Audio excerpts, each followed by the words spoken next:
Bonjour tout le monde, j'espère que vous allez bien. Écoutez, j'avais super hâte de vous parler de notre sujet d'aujourd'hui, comment utiliser l'imagination pour nous aider dans l'exploration de nos différentes dimensions énergétiques.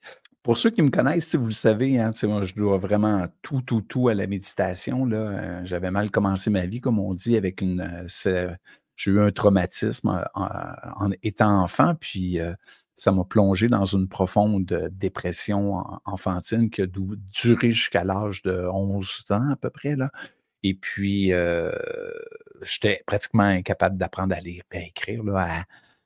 À 11 ans, je lisais encore, pas me fait que, tu sais, vous comprenez que quand tu as des retards comme ça académiques, les problèmes comportementaux, arrivent assez rapidement et puis, c'est la méditation qui m'a aidé à m'en sortir, puis à faire des études, universitaires et post-universitaires. C'est aussi la méditation qui, à la suite d'un grave accident de voiture, là, où j'ai eu, des problèmes, cognitifs importants, m'a permis encore une fois de me rétablir, sortir de la dépression, de la consommation. Donc, tu sais, pour moi, là, la méditation, elle a fait ses preuves, là, tu sais, je peux vous le garantir. Il faut juste être un peu patient, là, mais c'est clair que pour moi, ça a toujours été clair que ça fonctionnait, là, tu sais, c'était pas juste, donc imaginez ma surprise à un moment donné, je travaillais, avec un groupe, puis, ça faisait plusieurs fois qu'on travaillait ensemble, puis je pense qu'il m'appréciait, puis il reconnaissait beaucoup, mes compétences en tant que gestionnaire, puis ma façon de gérer des équipes, puis à un moment donné, à la pause, j'avais eu le malheur de parler que moi, je pratiquais la méditation, puis c'était important pour moi, puis, comme gestionnaire, c'était un outil clé, là, qu'on devait, puis et cetera, là. Tu sais, vous voyez un peu le qu'il y a un gestionnaire, puis, très gentil, là, quelqu'un que j'apprécie qui vient me voir à la pause, puis il me dit, «Ah ouais, tu crois vraiment à ça, là?»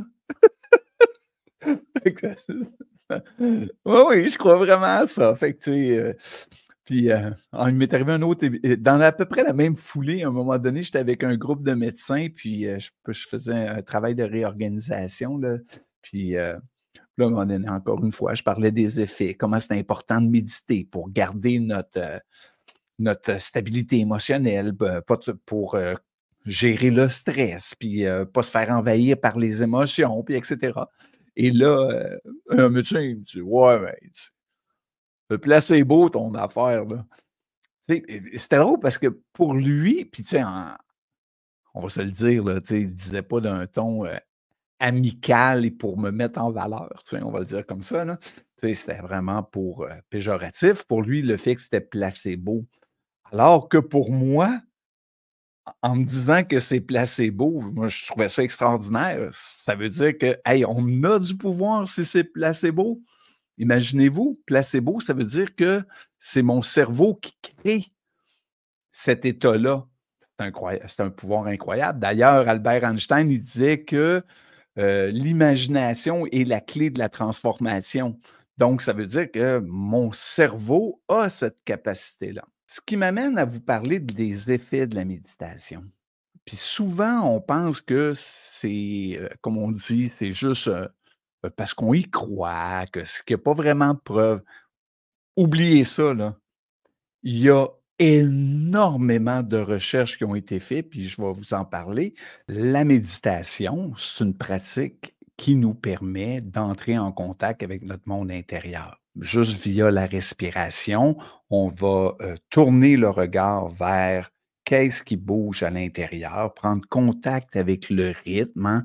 On va prendre contact avec son rythme cardiaque, on va prendre contact avec comment les flux d'énergie circulent à travers moi et on va aussi pouvoir régulariser ces flux d'énergie-là. Ce qui est intéressant, c'est que l'université d'Harvard a démontré dans une étude que en seulement 8 semaines de méditation, ça va venir modifier les structures de notre cerveau. Ça veut dire que, je vais venir jouer sur la neuroplasticité de mon cerveau, c'est-à-dire que je vais venir activer les neurones, hein. On va changer les circuits neuronaux, c'est-à-dire que mon cerveau va faire du nouveau câblage. Il va, épaissir la matière grise et aussi ça va augmenter la densité de la matière blanche, c'est-à-dire que les 4 cadrans, l'information va circuler de mieux en mieux entre les 4 cadrans du cerveau. En 8 semaines, c'est incroyable. Hem, donc ce que ça nous a appris, c'est que le cerveau est homéoplace et la méditation joue un rôle clé dans les capacités de mon cerveau. Rappelez-vous, mon cerveau, il fait pas la différence entre ce qui est vrai puis pas vrai. La preuve, c'est que si vous écoutez un film, d'horreur, ben, vous allez faire des sauts, vous allez avoir peur. Tu sais, l'autre fois, j'écoutais avec ma fille, là, puis c'était drôle parce qu'elle a fait un gros saut. Je dis: «Hey, Jeanne, tu le sais que c'est un film, là?» «Ben oui, je le sais, mais» donc on se fait prendre au piège, hein. La même chose, hein, on a juste à penser à une histoire. Moi, ça arrive souvent, là, quand je fais de la gestion de conflit, là, les gens vont me raconter ce qui s'est passé, mais ils revivent toute l'émotion, là. Puis s'il y avait de la colère à l'époque, quand ils ont vécu l'événement, ils me le racontent, puis ils ont encore de la colère. Puis faites-vous-en pas, là, je suis pareil, là. Pourquoi? Parce que notre cerveau ne fait pas la différence entre ce qui est vécu pour le vrai et ce qui est vécu sur le plan de l'imagination. Encore là, c'est extraordinaire, ça va jouer pour nous. Pour ceux qui ont vu la vidéo euh, en podcast, là, ceux qui avaient fait l'atelier le défi zéro stress. Hein, vous vous rappelez de cette image-là? Tiens, ici, vous vous rappelez, libérez-vous des émotions. Donc, dans ce vidéo-là, j'expliquais la mécanique du cerveau émotionnel. La première chose que je veux que vous reteniez, c'est que le cerveau ne fait pas la différence entre ce qui est vrai et pas vrai, mais aussi, il ne fait pas la différence entre c'est bien ou c'est mal. Donc, si je pense à quelque chose de positif, hein, puis j'imagine, là, mon premier amour, puis ça s'est bien passé évidemment, là, ou un beau voyage, on va sentir les émotions revenir. Mais si je pense à quelque chose de difficile, comme je parlais tout à l'heure, la colère, mais la colère va monter. Donc ça marche d'un 2 côtés, bien et mal. Il ne fait pas cette différence-là. Donc c'est magnifique, puis on peut l'utiliser à notre avantage, particulièrement lorsqu'on fait des méditations. Dans le fond, si vous regardez toutes mes méditations guidées, là, je suis en train de tout vous donner mes trucs, là, c'est comme le magicien qui donne ses trucs, là, mais c'est un peu ça. Moi, je viens jouer avec ces références-là, je viens jouer avec les images et les symboles. Pourquoi? Heu, je vais, reprendre un exemple de mon exemple fétiche du loup. Vous allez, marcher dans le bois et vous tombez face à face avec un loup. Pour la plupart des gens, vous vous sentirez pas bien. J'ai fait, cet exemple-là, là, je l'ai donné, là, à des dizaines et dizaines et des dizaines de milliers de personnes, là. Je peux compter sur les doigts de la main des gens qui m'ont dit: «Non, ça serait le plus beau jour de ma vie, je me sentirais super bien». C'est pas vrai. La plupart des gens ne se sentent pas bien, puis sont pas ils vivraient pas des belles, émotions. Pourquoi? Parce que dans notre inconscient collectif, à force d'écouter des histoires comme Pierre et le loup, Le petit chaperon rouge, toutes ces histoires-là ont créé une équation mentale qui s'appelle, qui représente loup égale danger égale peur parce que ça menace mon besoin de sécurité. Donc, la première action pour laquelle on peut utiliser l'imagination, ça va être pour venir déprogrammer ces équations mentales-là. Et ces équations mentales-là, elles se tiennent parce que c'est associé à un besoin. Et c'est pour ça que dès qu'on va entendre dans un film, par exemple, s'il y avait un accident d'avion et là, il y avait des gens là, qui étaient en danger, là, puis on met une petite musique, là. Tourou, tou, tou, tourou, tou, tou. Puis si c'est un film qui ont des budgets, ben là, tu mets des images de loups, ah, là, on le sait tout de suite qu'ils sont en danger. Puis si c'est un film à petit budget, puis on n'a pas le le l'argent pour mettre des loups, ben, on a juste à mettre le son. Et là, tout le monde, on le sait, ils sont en danger. Pourquoi? Parce qu'au cinéma, on va jouer avec ce qu'on appelle les empreintes de masse. les équations de masse. Si vous écoutez encore là ma vidéo, sur ma chaîne YouTube, la reprogrammation, c'est exactement ça que j'explique, c'est-à-dire comment on va venir faire avec la méditation, pour venir défaire ces encodages-là. Et la technique est assez simple, c'est que je vais venir créer la détente, hein, faire en sorte qu'on se calme, on crée le bien-être. Souvent, je vais utiliser l'espace du cœur. Pourquoi l'espace du cœur? Parce que l'espace du cœur, particulièrement si je la fais prendre de l'expansion, la plupart des gens vont se sentir comme dans un cocon de chaleur. Et c'est quand dernière fois où on a été dans un cocon de chaleur, c'est souvent dans le ventre de notre mère, pas de nos parents, mais de notre mère. Et c'était un espace qui était extrêmement sécuritaire. Donc souvent, ça va évoquer cette mémoire émotionnelle-là, hein, de se sentir en sécurité, de se sentir aimé. Et c'est à ce moment-là que je vais quand là, je suis convaincu, là, puis que je ressens que tout le monde est calme, que tout le monde sent bien la sécurité, se sent bien aimé. Encore là, il n'y a pas personne qui vous aime. Je l'évoque et vous faites le travail par vous-même. Vous laissez monter cette émotion-là et là, on peut ramener le loup et juste faire bouger un peu l'émotion. Hein, puis là, vous sentez un peu que c'est inconfortable. Tout de suite, on laisse partir le stimuli déclencheur, dans ce cas-là, le loup, et on revient dans le bien-être. Donc, souvent, ce que je vais faire avec les clients, c'est que quand c'est des choses vraiment très précises qu'on veut travailler, on va faire des scénarios pour que ce soit progressif. Et on va faire du plus engageant au moins engageant. C'est-à-dire que le plus engageant, là, ça serait que le loup est vraiment devant moi puis il veut m'attaquer, versus c'est un loup dans une cage, dans un zoo, et là, il n'y a vraiment pas de danger. Vous voyez le style? Fait qu'on peut faire la même chose pour n'importe quoi. Et ce que nous indiquent les études, c'est que 80% des personnes qui vont pratiquer la visualisation dans leur routine constante vont se libérer de leurs blessures. Puis pas en quelques années, là, en quelques semaines, voire quelques mois. C'est hallucinant. Les résultats sont tellement puissants que ça en est déconcertant. Et le plus magnifique, c'est que vous pouvez toujours faire le travail par vous-même. Vous comprenez pourquoi je fais autant de programmes de méditation guidée? Parce que vous pouvez vous-même amener les images et faire le travail à travers mes guidances. Donc, c'est ce qui est magnifique. Pensez-y, là, 80% des gens qui pratiquent puis qui intègrent la visualisation, hein, avec des techniques de reprogrammation, entre autres, ben, ils vont voir une diminution de leurs blessures émotionnelles. C'est un des effets incroyables d'utiliser la visualisation.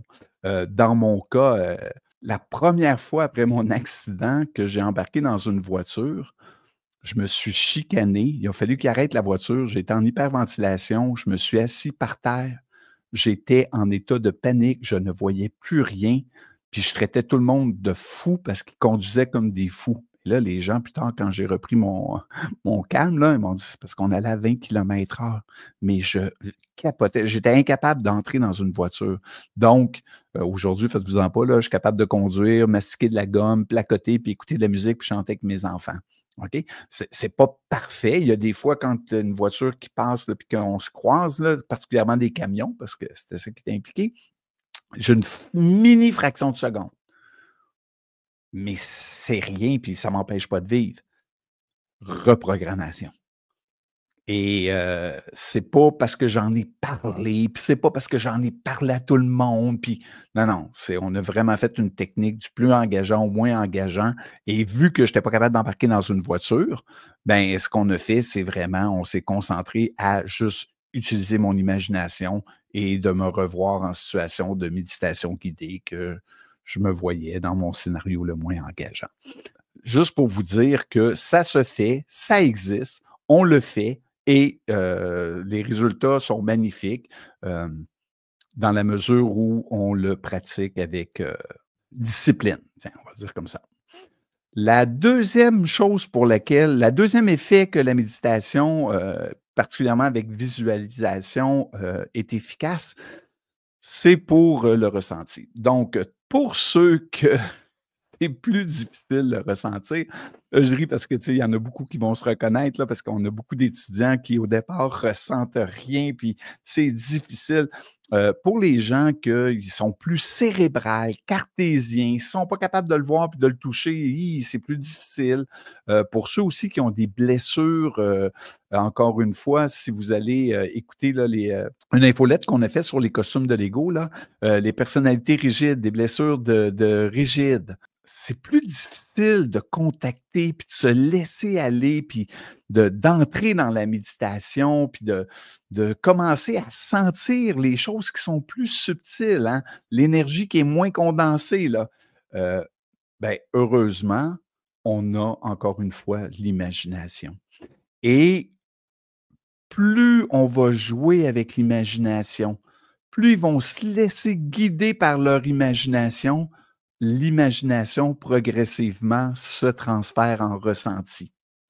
Rappelez-vous quand je vous disais, hein, notre mémoire émotionnelle. Donc, tu es peut-être en dépression, tu as peut-être des effets un sentiment dépressif, tu as peut-être un manque d'énergie, tu te sens fatigué. Fais-toi-en pas, là, je connais le tabac, là. Mais juste le fait de te laisser aller puis de jouer au comédien, je sens que mon énergie circule. Je sens que ça prend sa place. Ah, tranquillement, je le sens. Ça devient vrai. Donc ça, c'est vraiment encore là un outil magnifique. L'imagination, c'est incroyable parce que ça nous permet de créer des images mentales, hein, qui vont faire en sorte que on va enrichir l'expérience méditative. Donc, encore une fois, c'est l'avantage des méditations guidées. Ça nous amène à évoquer des images qui vont faire en sorte qu'on va, si je ne le ressens pas au départ, je vais me donner le droit de l'imaginer. Puis là, tranquillement, en me donnant le droit de l'imaginer, le travail va se faire. Puis là, je vais commencer à prendre contact avec mes flux d'énergie. La troisième, on pourrait dire le troisième effet, c'est sur la concentration. Hein, on l'a dit tantôt, tous les effets que ça a sur le cerveau. Donc, lorsqu'on est stressé, hein, on est une société au bord de la crise de nerfs, là, on est tout le monde comme l'élastique est tiré comme c'est pas possible, là. Mais il y a des fois, là, je commence à travailler avec des gens qui sont tellement stressés puis dans l'anxiété que sont incapables juste de s'asseoir pour méditer, c'est tout qu'un effort, là. Et donc, au début, c'est des petites méditations, là, ça dure 5 minutes, là. Pour ceux là, qui se rappellent, là, dans la zone du cœur, là, on a une petite méditation là, sur juste la respiration, ça prend 5 minutes. Là. Et pour eux, c'est déjà beaucoup. Mais le 5 minutes se transforme en 10 minutes. Et il y a des fois, à la fin, là, il y a des gens qui méditent pendant 1 heure. Et pourquoi ça favorise la concentration? Bien, pour ce qu'on a dit tantôt, là, au niveau de la neuroplasticité, des circuits neuronaux et aussi de la matière grise, de la matière blanche. Donc, comprenez que quand je pratique la visualisation, quand je prends mon imagination, ben, je porte mon attention comme l'effet de je me calme, donc mon activité cérébrale diminue et se précise. Et je garde mon attention de plus en plus longtemps en observant des parties de mon corps, en observant des flux d'énergie, et ça m'amène même à conscientiser et à percevoir des choses extrêmement subtiles.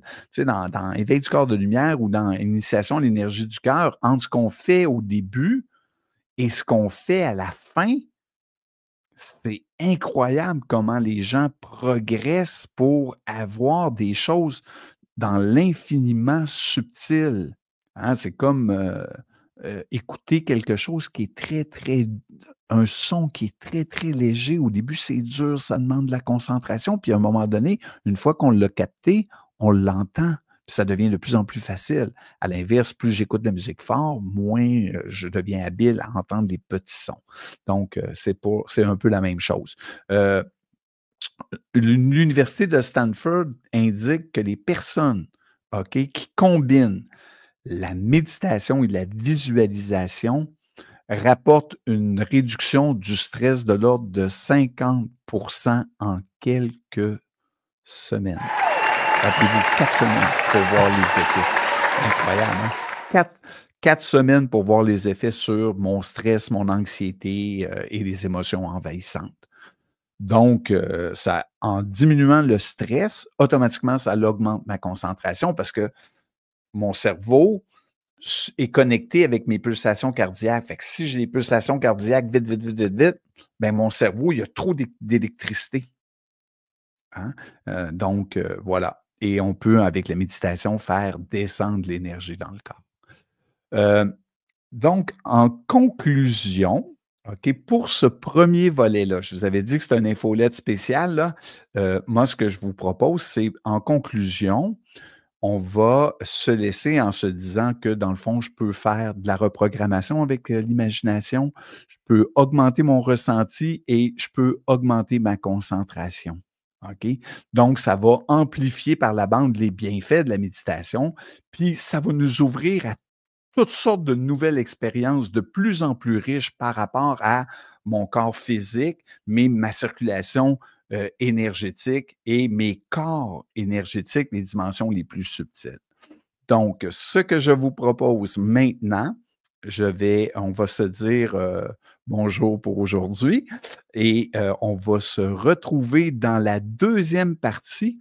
Vous allez avoir une petite méditation que vous puissiez explorer l'imagerie mentale, la visualisation ou, si vous préférez, la méditation guidée à laquelle je vais intégrer un exercice d'utilisation de l'imagination. Donc, merci beaucoup d'avoir été là. C'est un format un petit peu plus long, mais je pense que ça vaut vraiment la peine, puis ça va vraiment vous aider à vous laisser aller, à jouer le jeu des empreintes, des images et d'embarquer dans les méditations guidées, de comprendre que la visualisation, c'est dans le fond de la conscience. Bye bye tout le monde.